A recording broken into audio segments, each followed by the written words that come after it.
This is the second chapter of C.S. Lewis's book, Mere Christianity. It's called Some Objections.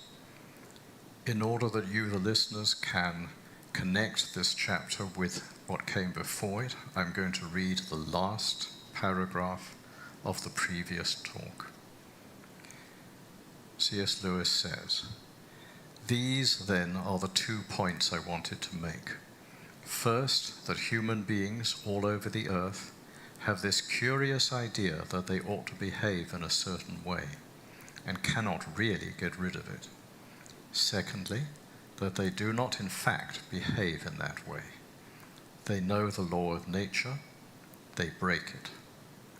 These 2 facts are the foundation of all clear thinking about ourselves and the universe we live in." Now, the new chapter. If they are the foundation, I had better stop to make that foundation firm before I go on. Some of the letters I have had show that a good many people find it difficult to understand just what this law of human nature, or moral law, or rule of decent behavior is. For example, some people wrote to me saying, "Isn't what you call the moral law simply our herd instinct? And hasn't it been developed just like all our other instincts?" Now, I do not deny that we may have a herd instinct, but that is not what I mean by the moral law. We all know what it feels to be like to be prompted by instinct, by mother love, or sexual instinct, or the instinct for food. It means that you feel a strong want or desire to act in a certain way. And, of course, we sometimes do feel just that sort of desire to help another person, and no doubt that desire is due to the herd instinct. But feeling a desire to help is quite different from feeling that you ought to help, whether you want to or not. Supposing you hear a cry for help from a man in danger, you will probably feel 2 desires. One, a desire to give help, due to your herd instinct. The other, a desire to keep out of danger, due to the instinct for self-preservation. But you will find inside you, in addition to these 2 impulses, a third thing, which tells you that you ought to follow the impulse to help and suppress the impulse to run away. Now, this thing that judges between 2 instincts, that decides which should be encouraged, cannot itself be either of them. You might as well say that the sheet of music which tells you at a given moment to play one note on the piano and not another is itself one of the notes on the keyboard. The moral law tells us the tune we have to play. Our instincts are merely the keys. Another way of seeing the moral law is not simply one of our instincts is this. If 2 instincts are in conflict, and there is nothing in a creature's mind except those 2 instincts, obviously the stronger of the 2 must win. But at those moments when we are most conscious of the moral law, it usually seems to be telling us to side with the weaker of the 2 impulses. You probably want to be safe, much more than you want to help the man who is drowning. But the moral law tells you to help him all the same. And surely it often tells us to try to make the right impulse stronger than it naturally is. I mean, we often feel it our duty to stimulate the herd instinct by waking up our imaginations and arousing our pity and so on, so as to get up enough steam for doing the right thing. But clearly we are not acting from instinct when we set about making an instinct stronger than it is. The thing that says to you, "Your herd instinct is asleep, wake it up," cannot itself be the herd instinct. The thing that tells you which note on the piano needs to be played louder cannot itself be that note. Here is a third way of seeing it.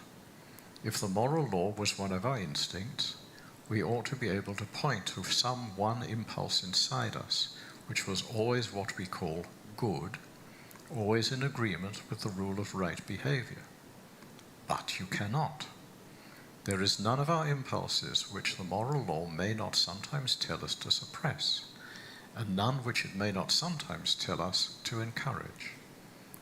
It is a mistake to think that some of our impulses, say mother love or patriotism, are good, and others like sex or the fighting instinct are bad.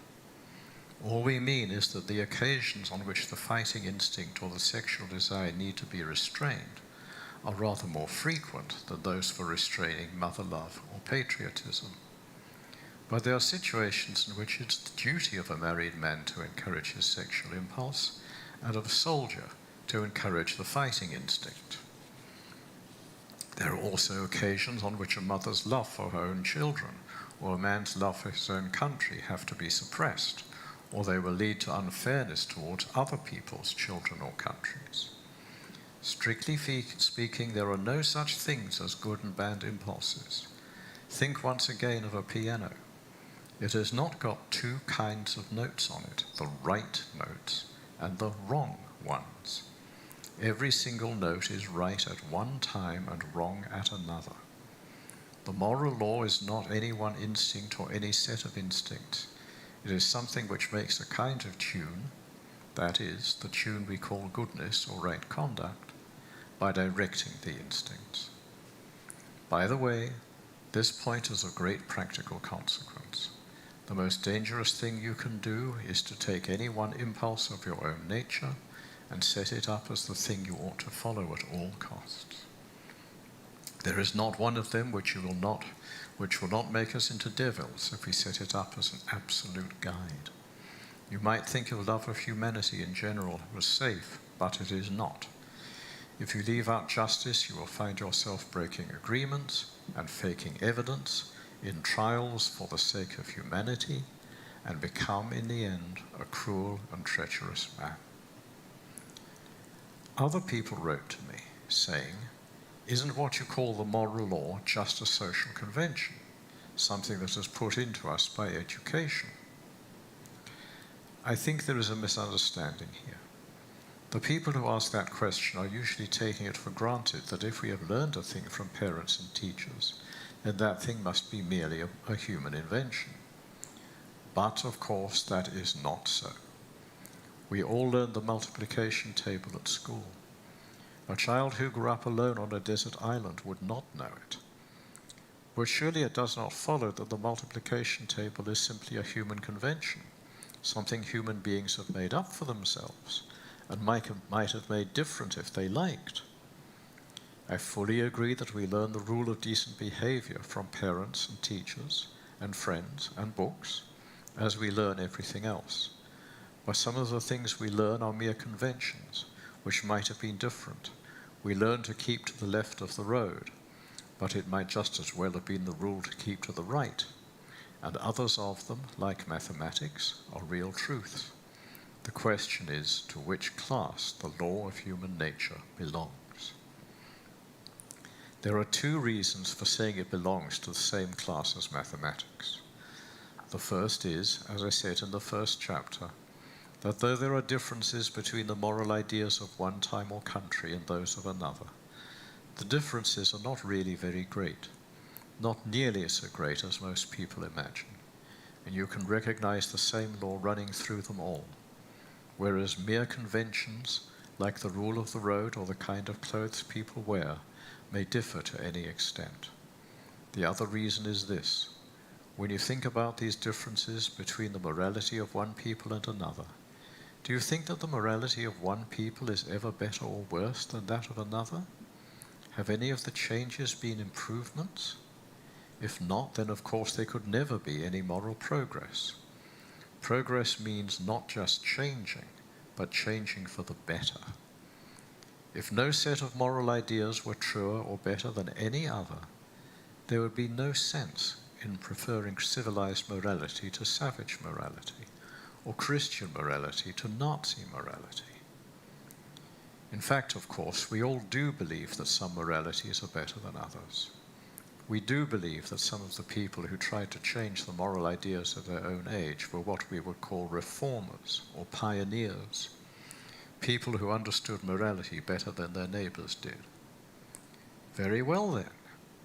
The moment you say that one set of moral ideas can be better than another, you are in fact measuring them both by a standard, saying that one of them conforms to that standard more nearly than the other.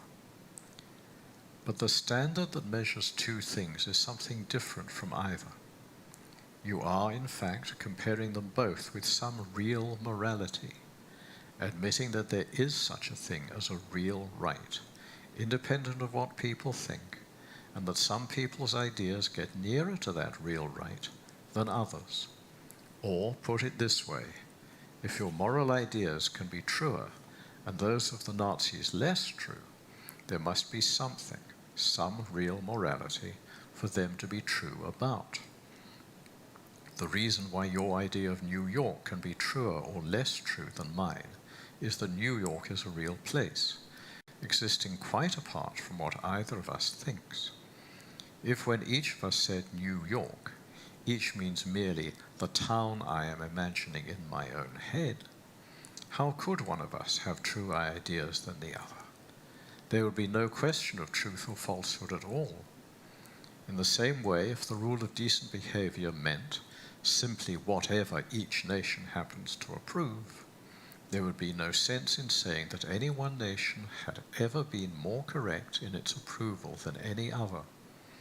No sense in saying that the world could ever grow morally better or morally worse.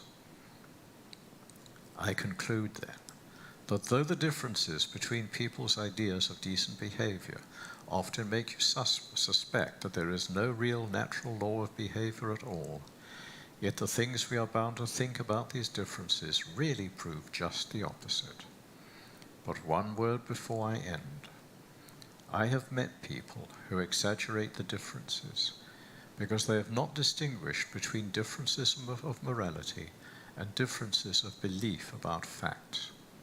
For example, one man said to me, 300 years ago people in England were putting witches to death. Was that what you call the rule of human nature or right conduct? But surely the reason we do not execute witches is that we do not believe there are such things. If we did, if we really thought that there were people going about who had sold themselves to the devil and received supernatural powers from him in return, and were using these powers to kill their neighbors or drive them mad or bring bad weather, surely we would all agree that if anyone deserved the death penalty, then these filthy quislings did. There is no difference of moral principle here. The difference is simply about matter of fact. It may be a great advance in knowledge not to believe in witches. There is no moral advance in not executing them when you do not think they are there. You would not call a man humane for ceasing to set mouse traps if he did so because he believed there were no mice in the house. That concludes chapter 2 from C.S. Lewis's book, Mere Christianity.